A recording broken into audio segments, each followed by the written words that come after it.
ऐसे ही पेड़, नदी, खलियान, पर्वत, इस पे कई कविताएं मेरी कलम से निकली हैं। और एक कविता मैं आज इसलिए सुनाना चाहूंगा कि पिछली बार हम लोग कवि सम्मेलन से निकल रहे थे और संजीव भाई मेरे साथ में थे और इन्होंने मुझे कहा कि मेरी एक कविता इन्होंने सुनी और उससे उनको लगा कि कविता कितना सशक्त हथियार हो सकता है। और he said, I don't know झूठ बोला सच बोला मुझे खुश करने के लिए, but he said that inspired him to write and nowadays he is testing his pen and then he is writing and I just thought that लिखना सफल है अगर कोई एक व्यक्ति यदि किसी दूसरे व्यक्ति के अंदर वो लॉ जगा सकता है तो। और कविता मुझे हमेशा लगती है कि एक तरीके का जीवन का विस्तार है, क्योंकि आप जो अपने शरीर में अपनी बातों से नहीं कह पाते, शब्द उसकी एक ऐसी अभिव्यक्ति है जो कि आपको उससे परे लेकर जाती है। तो उसका जो विस्तार है आपके जीवन का वो आपको कविता से दिखता है। तो ये कविता 2021 में लिखी थी, राजन इंदिरा जी के घर पे पहली बार इस कविता को सुनाया था। और इस कविता का भाव इतना है कि एक बार भूमिका रखता हूं, उसके बाद आप कविता से जुड़िएगा। कि मनुष्य का जो जीवन है उसमें बहुत सारे सौभाग्य के विषय हैं, परंतु बहुत सारे अभिशाप भी हैं। और उनमें से जो सबसे बड़ा अभिशाप जो मनुष्य के साथ में जुड़ा हुआ है वो है राग, द्वेष, तृष्णा, अभिमान, जो कि हमेशा उसको खलते रहते हैं। तो यदि ये जीवन से हट जाए तो शायद सब कुछ हट जाए। और मुझे लगा कि हम ऐसे क्यों हैं जैसे हैं, मतलब किस बात की चिंता है, किस बात का इतना विकर्षण है एक दूसरे से, किस कारण से हम लोग इतने अभिमान में जीते हैं। तो मुझे ऐसा ध्यान में आया कि ये जीवन हमको एक ही मिलता है और जब तक समझ आती है तब तक हम चिता की पास में पहुंच चुके होते हैं।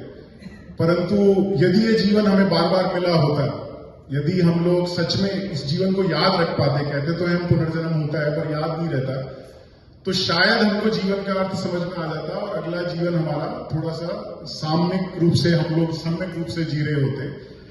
तो मुझे ऐसे में देखते हुए ध्यान आया पेड़ों का। और ये जो पेड़ हैं ये इतने शांत भाव से खड़े रहते हैं, इतना कुछ देते हैं, इतना कुछ उनके पास में है देने को, प्रकृति को सबको देते हैं, अपनी चारों शाखाएं फैलाकर सब लोगों के लिए, जिसको जो ले जाना है आ जाए। पक्षी घोंसला बना ले, मनुष्य आके फल खा ले, कोई गिलहरी आकर उसके नीचे बिल बना ले, सब कुछ सबके लिए है, परंतु बिल्कुल अटल शांत से खड़े रहते हैं। तो ऐसा क्यों है? तो ऐसा इसलिए है क्योंकि उन्हें जीवन बार बार मिलता है। एक बार पतझड़ आता है, एक बार फिर बसंत आता है। जब बसंत के पत्ते झड़ते हैं पतझड़ में, तो फिर ये नई आश्वस्ति है कि नए फूल आएंगे। नए फूलों के लिए पत्ते स्वयं झड़ जाते हैं, परंतु मनुष्य को लगता है कि हम दूसरे को स्थान ना दें। तो ये कुछ ऐसे मन के भाव हैं, थोड़े गहरे भाव हैं, पर मुझे लगता है आप लोग इससे जुड़ पाएंगे। अशेष, तुम नया लिख रहे हो, अच्छा लिख रहे हो, तो कविता के साथ जुड़ना। तरुवर पेड़ को कहते हैं, इस शब्द को पकड़िए और फिर उसके साथ में चलिए। संजीव भाई आपके लिए। जो मैं गर तरुवर हो जाता, जो मैं गर तरुवर हो जाता, जीवन और सरल हो जाता। जो मैं गर तरुवर हो जाता, जीवन और सरल हो जाता।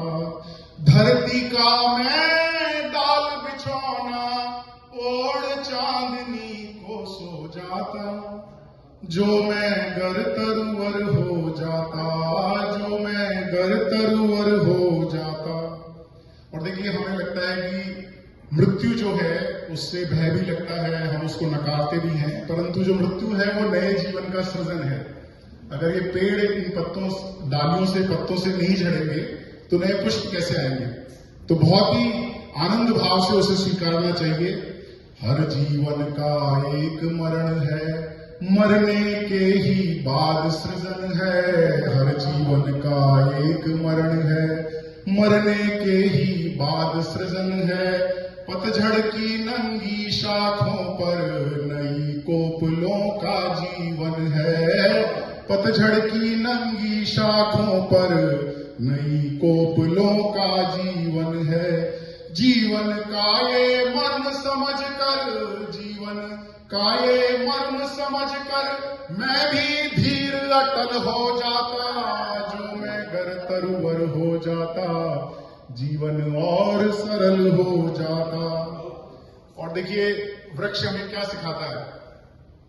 सहज हृदय से बाह पसारे। हम लोगों ने अपने जीवन का संकोचन जो किया हुआ है वो केवल इसलिए किया हुआ है कि हमने अपने जीवन को अपने तक सीमित रखा है।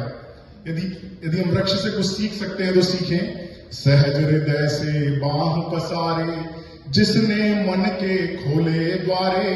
सहज हृदय से बाह पसारे, जिसने मन के खोले द्वारे। फिर ये सारा जग उसका है, सब अपने ना कोई पराए। फिर ये सारा जग उसका है, सब अपने ना कोई पराए। आसमान का एक परिंदा, आसमान का एक परिंदा, मुझ पर एक नव नीड़ बनाता। जो मैं घर तरवर हो जाता और सरल हो जाता। जो मैं घर तरवर हो जाता, जीवन और सरल हो जाता। देखिए, उत्सव जी एक ऐसे पर्यावरणविद हैं हमारी महफिल के अंदर, जिन्होंने अपनी कलम को, अपने जीवन को, अपने व्यक्तित्व को पर्यावरण के लिए संपूर्ण रूप से समर्पित किया है। और यदि हम जीवन में एक लक्ष्य लेकर आगे बढ़े, हम विवेकानंद कहते थे कि don't find multiple task and multiple targets in your life. एक लक्ष्य बनाकर उस लक्ष्य की पूर्ति के लिए आगे बढ़ो, और उत्सव जी उसके लिए पूरी तरीके से समर्पित है। पेड़ हमें सिखाते हैं कि उसका एक तना, यदि आप उसको देखेंगे कि एक तना सिर्फ है जो कि जमीन से पानी लेता है, परंतु हजार शाखाएं निकालकर वो इस प्रकृति को लुटाता है। तो हम मितव्ययता से प्रकृति का शोषण ना करें, प्रकृति का दोहन ना करें, दोहन करें, जितना हमें आवश्यकता है उतना लें।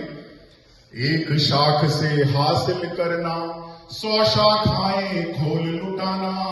एक शाख से हासिल करना, 100 शाखाएं खोल लुटाना। जीवित होने का मतलब है पर अस्तित्व बढ़ाते जाना। जीवित होने का मतलब है पर अस्तित्व बढ़ाते जाना। मैं धरती के जल को पीकर, मैं धरती के जल को पीकर अंबर को गीला कर जाता। और सरल हो जाता। जो मैं कर तरवर हो जाता, जीवन और सरल हो जाता। और जीवन की एक और सीख ये पेड़ जो हमें देते हैं कि जो पेड़ जितना बड़ा और जितना गहरा है वो जमीन के अंदर उतना ही गहरा है। तो यदि हमें मजबूत बनना है, अगर हमें ऊपर उठना है, तो जमीन पे रहना सीखना होगा।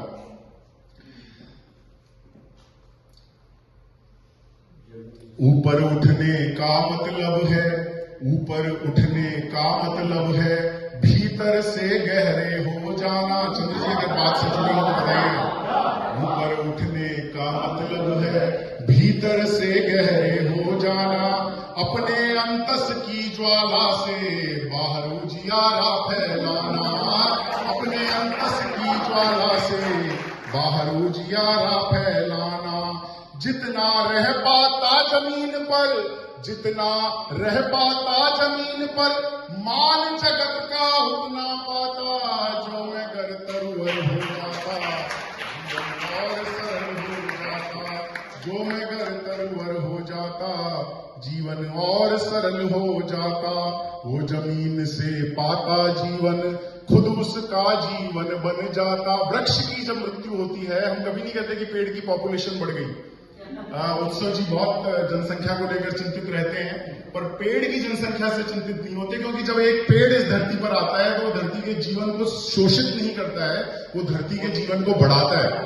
तो क्या हमारा जीवन ऐसा हो सकता है? वो जमीन से पाता जीवन, खुद उसका जीवन बन जाता। अपने तन की आहुति दे, वो धरती के प्राण बढ़ाता। अपने तन की आहुति दे, वो धरती के प्राण बढ़ाता। जो मुझको जीवन देती फिर, जो मुझको जीवन देती फिर, उस माँ का मैं मान बढ़ाता। जो मैं घर तरवर हो जाता, जीवन और सरल हो जाता। और ये कविता के 3 और अंतरे हैं, मैं इसके बाद में समाप्त करता हूं। इस कविता का, इस छंद का जो भाव है कि हमारी जो समस्याओं की जो मूल जड़ है, या मनुष्य को लेकर जो हम एक दूसरे को कोसते भी हैं कि हम क्यों इस प्रकार का जीवन जी रहे हैं इस धरती के ऊपर, और वो है हमारी इच्छाएं जो कभी खत्म नहीं होती। और एक इच्छा के बाद दूसरी इच्छा, दूसरी के बाद तीसरी, तीसरी के बाद चौथी। नरेंद्र ने किसने अपनी गजल में बात कही थी कि एक घर बनाने के लिए शहर छोड़ दिया और उसके बाद भी अभी तक हम लोग प्यासे ही हैं, और चाहिए और चाहिए।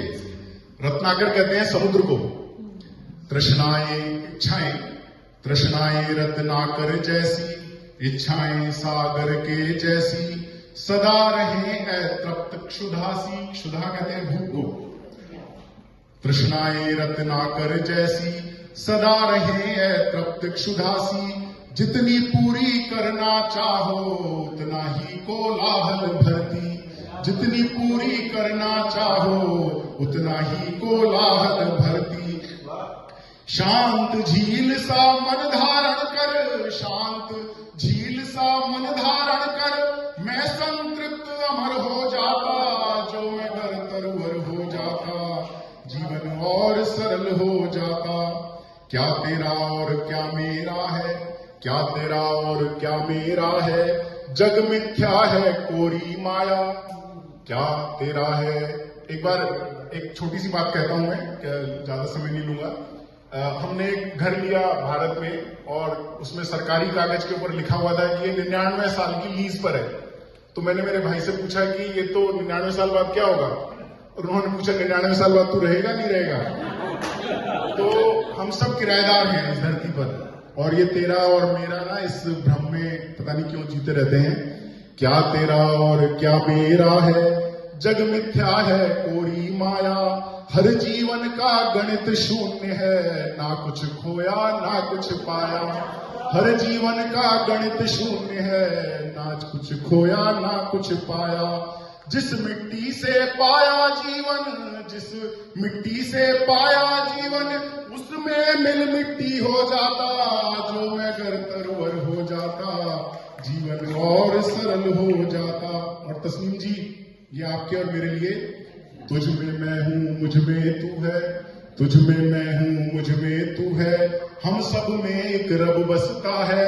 तुझ में मैं हूँ मुझ में तू है, हम सब में एक रब बसता है। कैसी नफरत और जलन फिर क्यों बेचैनी में रहता है, कैसी नफरत और जलन फिर क्यों बेचैनी में रहता है। और ये अंतिम पंक्ति जिसके लिए कविता लिखी गई, एक बार दोबारा पढ़ता हूँ। तुझ में मैं हूँ मुझ में तू है, हम सब में एक रब बसता है। कैसी नफरत और जलन फिर क्यों बेचैनी में रहता है। राग द्वेष और भेद कपट बिन, राग द्वेष और भेद कपट बिन, मैं ढाई आखर हो जाता,